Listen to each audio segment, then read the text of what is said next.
Came here to have a simpler life, a more relaxed life, a de-stressed life, and the money that I have would give me a lifestyle that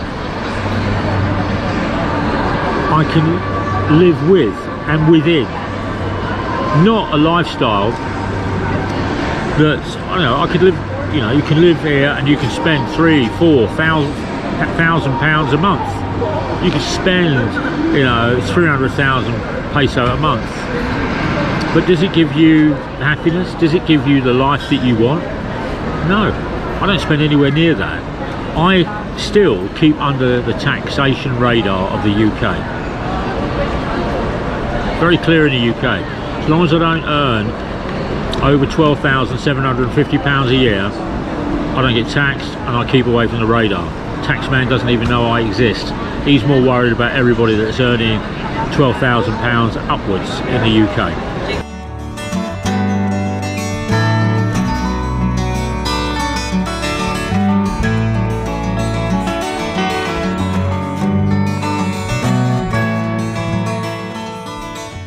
Council tax, I don't have to pay council tax here.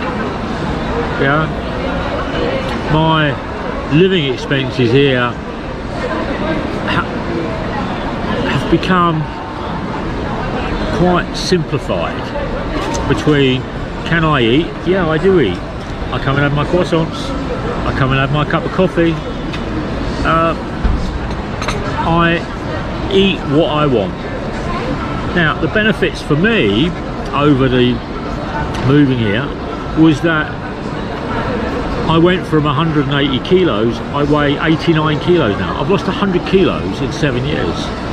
So my blood pressure's down, my cholesterol level's down, my BMI is down, my diabetes is being managed better, and I don't have to turn around and take medication. Now, when I was in the UK and my father passed away, we were talking to the doctors because my father had been on diabetic medication, and it's hereditary within my family. They turned around and said about metformin, that my father was a long-time user of metformin. Well, metformin over a long period of time turns around and damages your kidney and your liver, and it's a cathogenic. So I got rid of that out of my diet. I stopped taking it, which meant I didn't have to turn around and take other medication. So when I first came here and I was buying my medication for my diabetes, it was around 15,000 peso a month. In the UK it was free. Here I had to pay for it. But as my weight dropped, my cholesterol came down, so I didn't need the cholesterol drug. Because my blood pressure came down, I didn't need the blood pressure drug. And because I was taking those two drugs, I was taking two other drugs to turn around and protect my vital organs against the damage those two drugs. So I was taking medication to keep me alive, but the medication I was taking was going to kill me. Huh? Get out of that. Threw it away and started re-evaluating my life. Started to re-evaluate what I was eating. So, walk every day, get out in the sunshine every day, rehydrate every day, get sugar out of my diet, reduce the salt level in my diet, reduce the butter level in my diet. Yeah, make sure the food I'm eating isn't hydrogenated, or it isn't, palm oil, rapeseed, anything like that. It's not manufactured or highly processed food, because if you eat highly processed food, you're going to get fat. You get fat, you're going to turn around and have to get medication. Get medication, it's going to kill you. It's also going to cost you a shitload of money to turn around and get that medication here in the Philippines.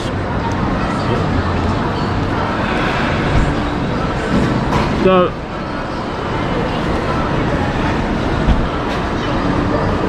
did I make the right decision? I think so. Am I happy? I am. There are things here I don't like, but there's things in the UK I don't like. Politicians here are the same as the politicians in the UK. They all come from the same school. They all come from the same school. Do I vote here? I'm not allowed to vote here. Can I buy property here? I don't buy property. I can't buy property here. And those are really good assets for me, because that means I'm not going to go and buy a 4 million peso, 5 million peso, 8 million peso house, because the property market here is totally different to the property market in America and the UK. You can sell and shift property in those countries quite quickly.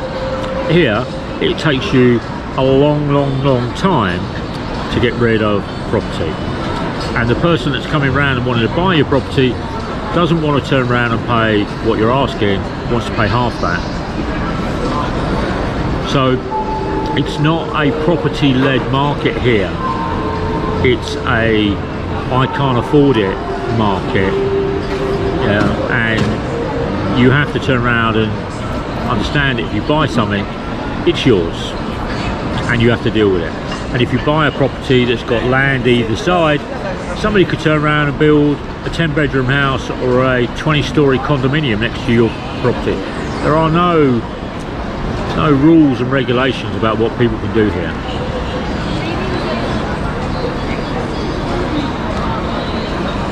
If I don't like where I'm living,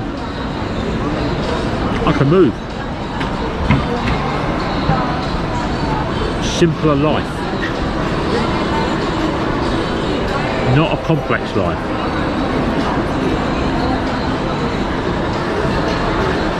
Now, over this period of time, my two portfolios, A and B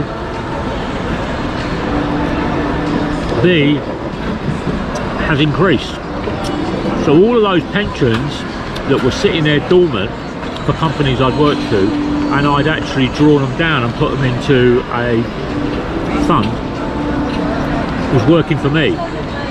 It wasn't working for the pension fund. And I'll give you a lot. I had an Abbey Life pension. I took out the Abbey Life pension in 1983,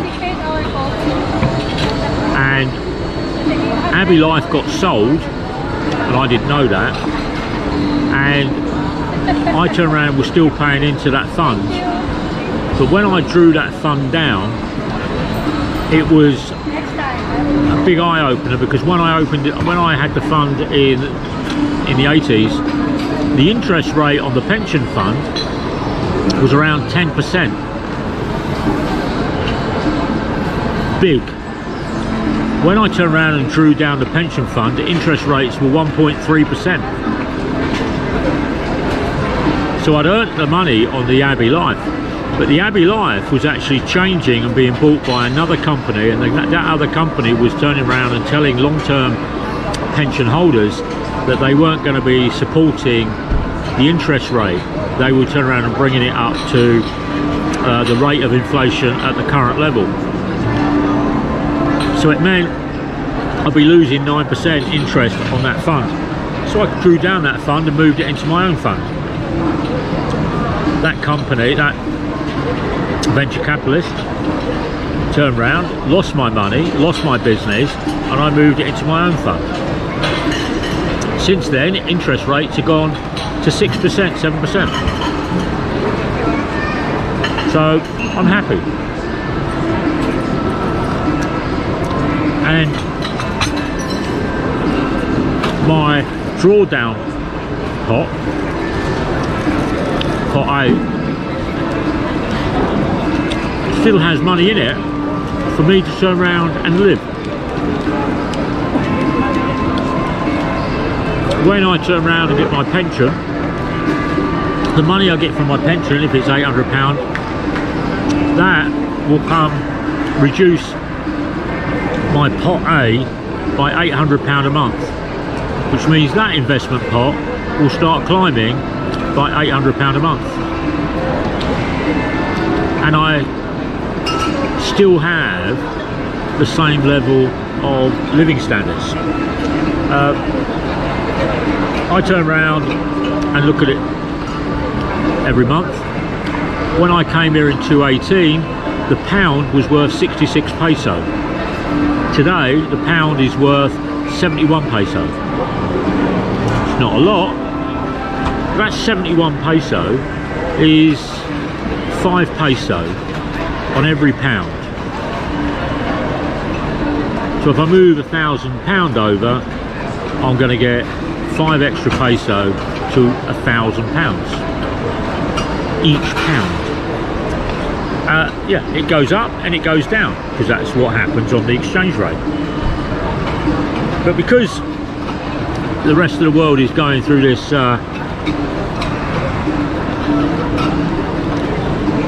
upheaval, my standard of living is the same.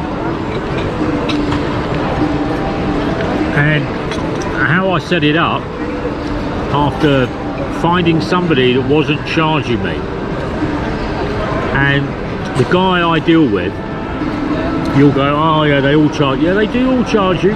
It isn't a lot.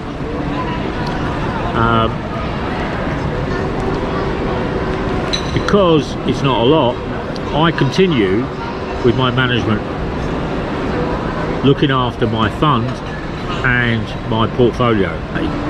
But because I'm not worried about it, I've got my life, my simple life, and I'm happy with that simple life. I don't want a complex life. I had that when I worked. Now I chill out, I do a bit of YouTube, and with my YouTube people turn around and say, wow, you should be doing this, and I said, yeah, I should be. But as soon as I earn 215,000 peso a year, I've got to pay tax on it here in the Philippines.